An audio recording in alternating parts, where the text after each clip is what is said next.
on, Shayla. We are 5 clicks from home. You don't understand. We're almost home. Swag to the buckle. You gotta stop shaking. I'm trying. Try harder.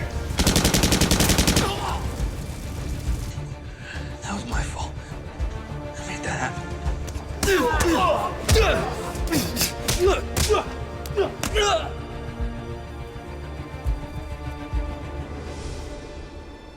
Daniel, thank you so much for joining us. Thank you for having me. What's it like being back in Sydney? It's great. I love coming back home. Feels fantastic, and what a beautiful view. We're doing this interview just above Tamarama Beach. Yeah, it's great. On Anzac Day as well. On Anzac Day. I was actually at the dawn service this morning, and that was really moving, really beautiful service. Now, it's been a massive 18 months for you.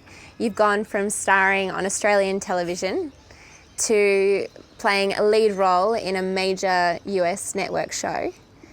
How does it feel? It feels good. It feels really good. You know, it was a big lifestyle change for me working in the US from working here, but it's been a big 18 months. And, you know, I've moved around to the other side of the planet now, so a lot's changed, but I feel very fortunate to be in the position that I'm in. Now, a lot of people would be interested to hear about how you've come so far in such a short period of time. But how, you know, where did it all begin? When did you start acting? I started acting a little later. I guess I'd done some commercials and things like that, but never really taken the acting thing seriously until about the age of 25 or 26, where I got my first role in a short film, and I was on set, and I just remember thinking to myself, it was like lightning, really. Like all of a sudden, I just felt, wow, this is what I'm supposed to be doing. And then I started pursuing acting with a lot more vigor after that. You know, going to acting lessons, reading as much as I could, all that kind of good stuff. So. What attracted you to the role of James King? Well, I think playing a Navy SEAL trapped on a desert island with beautiful women appeals to a lot of young men. You know, I think the role is every kid's fantasy, every little boy's fantasy, you know? What do you want to be when you grow up? I want to be some guy that, you know, can shoot guns and get beautiful women and is like really, you know, tough. And it was a great lucky role to get. I felt very, very fortunate to be James.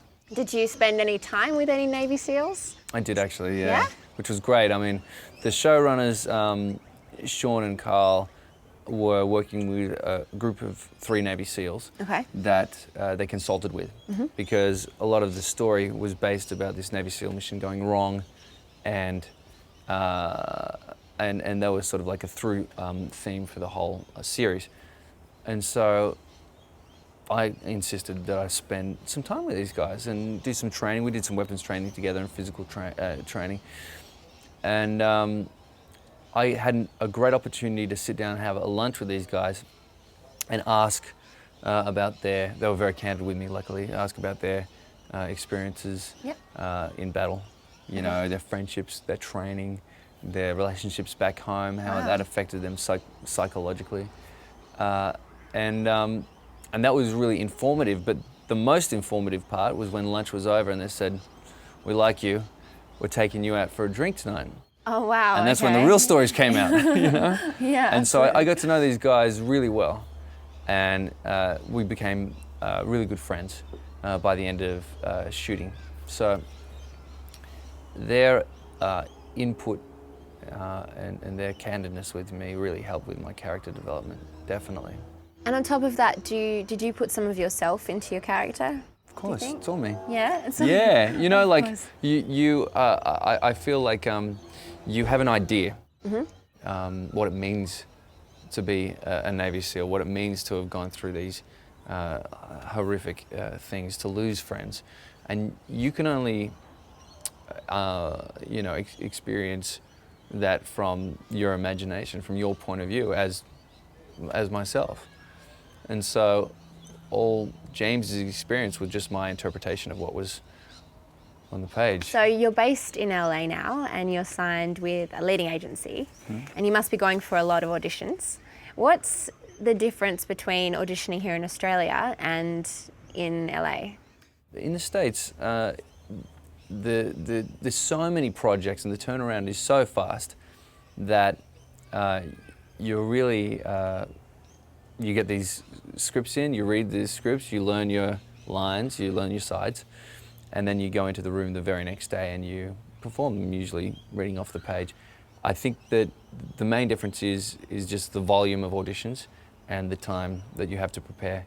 It must be so hard learning all those lines, you know, for different characters Really, and getting into the mind frame. And it's really challenging experience. I mean, I was pretty stressed out by the end of pilot season because it was just weeks and weeks of all these different characters and all these different, you know, stories, and you're going in there and there's kind of high pressure. There's all people watching you. You know? Yeah, absolutely. The audition process is a horrifying, terrible experience. But when you get the job and you're working, it makes it all worthwhile. And are there, you know, because obviously there's a high volume of actors in LA all going for the same role, you know, are you guys all sussing each other out in the room, and is it really quite intimidating? You know, I think when I first got to LA, I mean, I only did my first audition on American soil 3 months ago. And before that, I was self-taping from my living room in Bondi and sending the tapes off. But, you know, when I first walked in the room and you've got 15 other guys or whatever sitting around, there's that you know, definite nervous energy in the air where you've got a lot of people, you know, sussing each other out, this and that. And it got to me when I first got there. I was kind of taken aback by it. I mean, I put the blinkers on and concentrate on what has to be done in the room and focus on the task at hand rather than what anyone else is doing. Have you had many knockbacks, you know, since you've been auditioning in LA now? I mean... I'll tell you that I have been rejected 100% of the time since I've been in LA. No, and I think that for the vast majority of actors out there, it's just an ongoing process. It's like any job. Once that you know, job on set ends, then you start a new job, and that's called auditioning. And you just audition and audition and audition until you find, or until they find, the right role for you. What keeps you energized and positive and ready to, you know, hit those auditions? I feel like I'm really quite ambitious about this thing. That's great. You know, I feel like I feel really motivated to continue working in this industry for the rest of my life. But that's coming from a place of loving what I do. You know, that's just what it is. I feel like I've found what I was meant to do. Yeah, no, absolutely. And so I feel,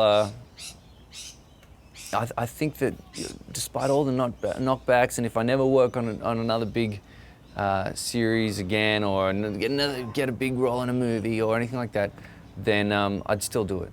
You know, I'd still go out there. I'd still do acting classes. I'd still do a play. I'd still do short films. You know, because there's nothing more fulfilling to me than working. What is Daniel Lissing's dream role? I think when I had got James King, that was certainly a dream type of role, for sure.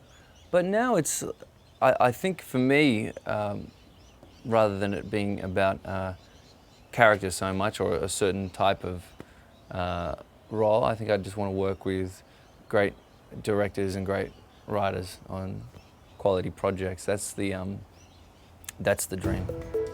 Thanks so much for your time. Thanks, Julia. Appreciate it.